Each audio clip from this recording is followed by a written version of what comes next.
श्री कृष्णाय नमः। अभी आपने दिनचर्या के विषय में शुभ कथा सुनी। इसके पश्चात अब आप भागवत गुण वर्णन जो है, भगवत गुण वर्णन, भगवान में कौन कौन सी कहानी, भगवान जो है जिन्हें आप भगवान बोलते हैं उनमें गुण कौन कौन से, और बगैर कीर्तन की कथा जो है सुहाती नहीं है। भगवान की नाम कीर्तन जो होता है उसमें जो है कथा का भाव बढ़ जाता है। ओम शांताकारं भुजगशयनं पद्मावं सुरेशं विश्वाधारं गगनसदृशं मेघवर्णं तवाङ्गं लक्ष्मीकान्तं कमलं योगविद्यानगम्यं वन्दे विष्णुं भवयारं सर्वलोकैकनाथम्। ओम जय अम्बे जय अम्बे जय अम्बे जय जगदम्बे। ओम जय अम्बे जय अम्बे जय अम्बे जगदम्बे। ओम राम राघव की जय, कृष्ण केशव की जय, रेवा महारानी की जय जय। गंगा मैया की जय, रेवा मैया की जय। ओम महालक्ष्मी की जय, माँ काली की जय। गंगा मैया की जय, राधा मैया की जय, और श्री गंगा मैया की जय, रेव मैया की जय। महालक्ष्मी की जय, महाकाली की जय। ओम श्री तुलसी मैया की जय जय जय। सीता महारानी की जय जय।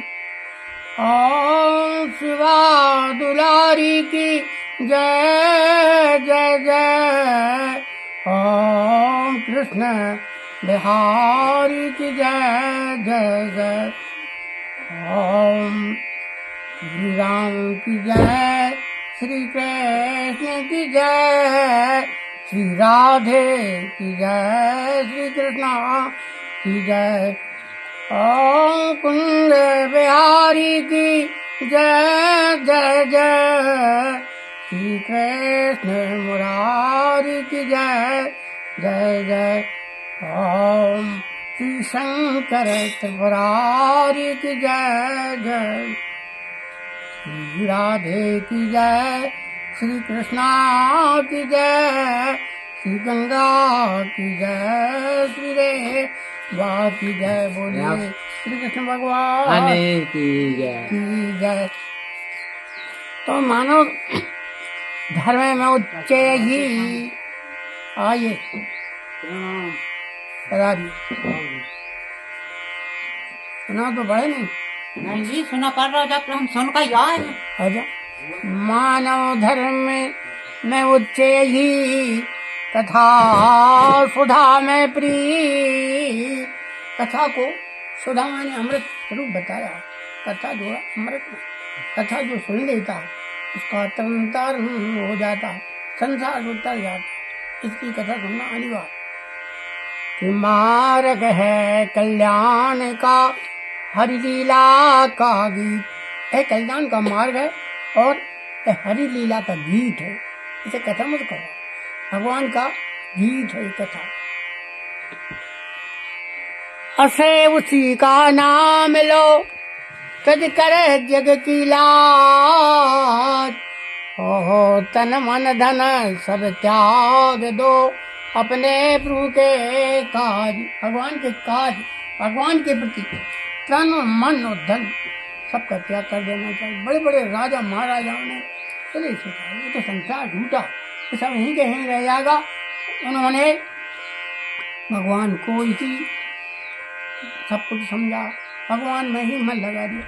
तो मूर्ख की यही विशेषता, सब तज हरि है। भगवान का भजन करके, और जो भगवान का भजन नहीं करे माया बहुत चक्कर में पड़े रहे, उनको तो बड़ी दुर्दशा होती है। काल ही कर्म ही ईश्वर ही मिथ्या दोष लगाए। कौन कौन को दोष लगा? काल को दोष लगाएगा, कर्म को दोष लगाएगा, ऐसा कुछ नहीं। इसलिए भगवान का नाम स्मरण करना चाहिए। सीताराम सीताराम सीताराम सीताराम, राधे श्याम राधे श्याम राधे श्याम राधे श्याम, सीताराम सीताराम राधे श्याम राधे श्याम। व्यास जी कहते हैं कि शौनक आदि ऋषियों में इन प्रश्नों को सुनकर सूत जी बड़े प्रसन्न हुए और उन महर्षि लोगों ने बच्चों की बहुत सराहना की। फिर कहना प्रारंभ किया।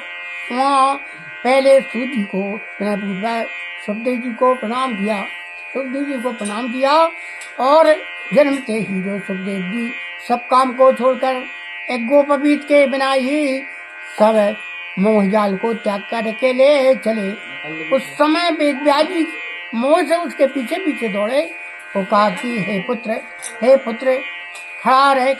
ऐसे सुनकर सुखदेव जी अपने योग बल से सबके में प्रेरित होने वाले वन के वृक्षों में प्रवृत्त होकर बोले। सुखदेव जी इतने योगी थे, सुखदेव जी मनुष्य नहीं थे, योगी थे। वो है वृक्षों में प्रवेश कर और वृक्षों में प्रवेश करके कह रहे हैं। उस समय वे वृक्षी सुखदेव जी के रूप में से जवाब देते हैं और कहते हैं वो पिताजी कोई पिता है न पुत्र है। अब देखिए आप कह रहे हैं सुखदेव जी पिताजी ना किसी का कोई पिता है न पुत्र है, क्यों झूठा मोह करते हो, पिता को शिक्षा दे रहा पुत्र। ऐसे सुखदेव जी मुनि को हम नमस्कार करते हैं और सब वेदों के सारभूत आत्मा तत्व की विख्यात करने वाले, आध्यात्म विद्या को दीपक की तरह प्रकाश करने वाले ऐसे श्रीमद् भागवत पुराण को जो सुखदेव जी से अंधकार से छूटने को इच्छा करने वाले संसारी जीवों के अनुग्रह के वास्ते करते भय और वे मुनियों को ज्ञान देने वाले गुरु हैं। सुखदेव जी जो है शानदार ज्ञान नहीं था। सुखदेव जी को सांसारिक ज्ञान बिल्कुल नहीं। इसलिए नहा रही थी, नंग स्नान कर रही थी, इसलिए सुखदेव जी जो है वहाँ खड़े रहे और वहाँ से वो जो है इसलिए नहाती रही, वो चले गए सुखदेव जी। अब वो पिता आए शीघ्र पिता आए तो उन्होंने मर्यादा कर ली स्त्रियों ने। कह रहे क्यों, अभी सुखदेव खड़े थे, तुमने कोई मर्यादा नहीं की, मैं आया तो मर्यादा करने लगे, वस्त्र पहनने लगे, इसका कारण है। तो उन्होंने उत्तर दिया स्त्रियों ने कि हे गुरुदेव आपके पुत्र को तो ज्ञान ही नहीं है, संसार क्या है, स्त्री क्या है, पुरुष क्या है, इसलिए आप तो ज्ञानी है, हमारा मर्यादा करना जो है कर्तव्य होता है। इस प्रकार ऐसे सुखदेव मुनि की हम शरण में प्राप्त होते हैं। नारायण को नरोमोत्तम नर को तथा देव जी व सरस्वती को नमस्कार के जय रूप इस ग्रंथ की व्याख्या कहें। सूत जी कहते हैं कि हे मुनीश्वरो आपने बहुत अच्छा पूछा। ऐसा लोगों का मंगल रूप है कि जो आनंद कंद श्री कृष्ण महाराज की कथाओं का जो है प्रश्न किया, क्योंकि जिन श्री कृष्ण चंद्र की कथा सुनने से मन प्रसन्न होता है, मनुष्य का ही परम कल्याण। और जिस धर्म के करने से परमेश्वर में जो ज्ञान को उत्पन्न करता है, जिन मनुष्यों के अधिष्ठान आइए भाई साहब आइए अधिष्ठान किए धर्म को यदि विष्णु भगवान की कथाओं में प्रीत नहीं उपजाए तो धर्म निष्फल है। ऐसा कैसा धर्म है, क्या काम करो जिसका भगवान के चरणों में कथाओं में मन न लगे। धर्म वही है जो भगवान का प्रेम हो, उनकी कथाओं में मन लगे। यदि विष्णु भगवान की कथाओं में प्रीत नहीं उपजाए वो धर्म निष्फल है। यहाँ ऐसा विचार करना चाहिए जिस धर्म से भगवत भक्ति द्वारा मोक्ष हो सकती है। मोक्ष का मतलब समझते हो ना, फिर यहाँ जन्म नहीं होता, संसार माया ने साधो भगवान अपने शरण में ले लेते, उसका नाम मोक्ष। यहाँ नहीं आता प्रभु जी, और भगवान माया मोह के चक्कर ना नहीं। और उस धर्म के धनाधिक प्राप्त होता फल नहीं है। जिस द्रव्य से निरंतर धर्म हो सकता है उस धन से केवल इंद्रियों की प्रीति मात्र अनेक विषय सुख प्राप्त होना फल नहीं है। वे विषय जब तक प्राणी बुद्ध जीता तभी तक ही फिर नहीं हो। जीवन का यही फल है। निष्काम कर्म करके भक्ति द्वारा आत्मविराम की प्राप्ति हो जाए। निष्काम का मतलब ये है कि जिससे कोई कामना ना, लोग बाग भजन कर रहे हैं, हे भगवान हमारा फलाकार हो जाए, हमारे बच्चे की शादी हो जाए, हमारी बाल का बीज हो जाए, हमारे लिए धन की प्राप्ति हो जाए, कोई कामना नहीं होनी चाहिए। निष्काम और फल की निष्काम कर्म करके भक्ति द्वारा आत्मज्ञान की प्राप्ति हो जाती है। अनेक कर्मों के करने से प्राणी ने अपने जीने का फल मान रखा है। तो जीने का फल जो है नहीं, तत्व को जानने वाले विद्वान लोग तो यही कहते हैं कि जो अद्वैत साक्षात परमात्मा का ज्ञान हो जाए उसी तत्व को उपनिषद जानने वाले ब्रह्म और हिरण्य जो है गर्भोपासक परमात्मा शाश्वत भगवान कहते हैं।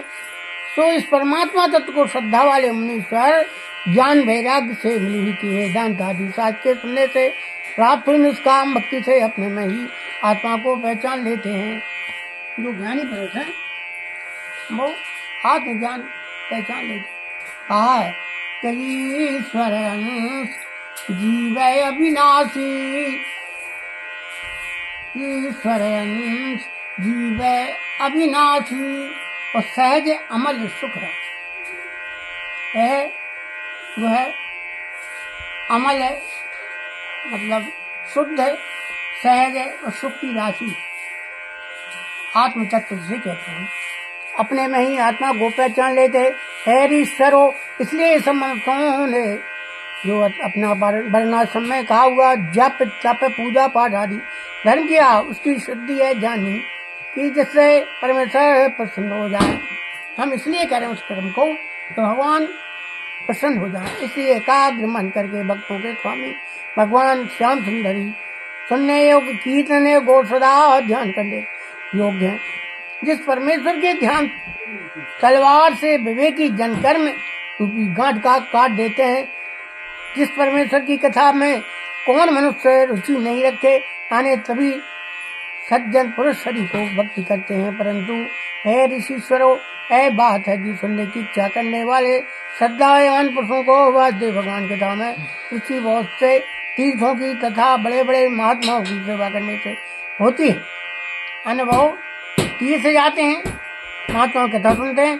श्रेष्ठ पुरुष के हितकारी श्याम सुंदर अपनी कथा को सुनने वालों भक्तों के समय विरामन होकर उसके पाप को नष्ट कर देते हैं। इस शर्त है जो भगवान सत्कर्म करता है उसके पाप क्षय हो जाते हैं।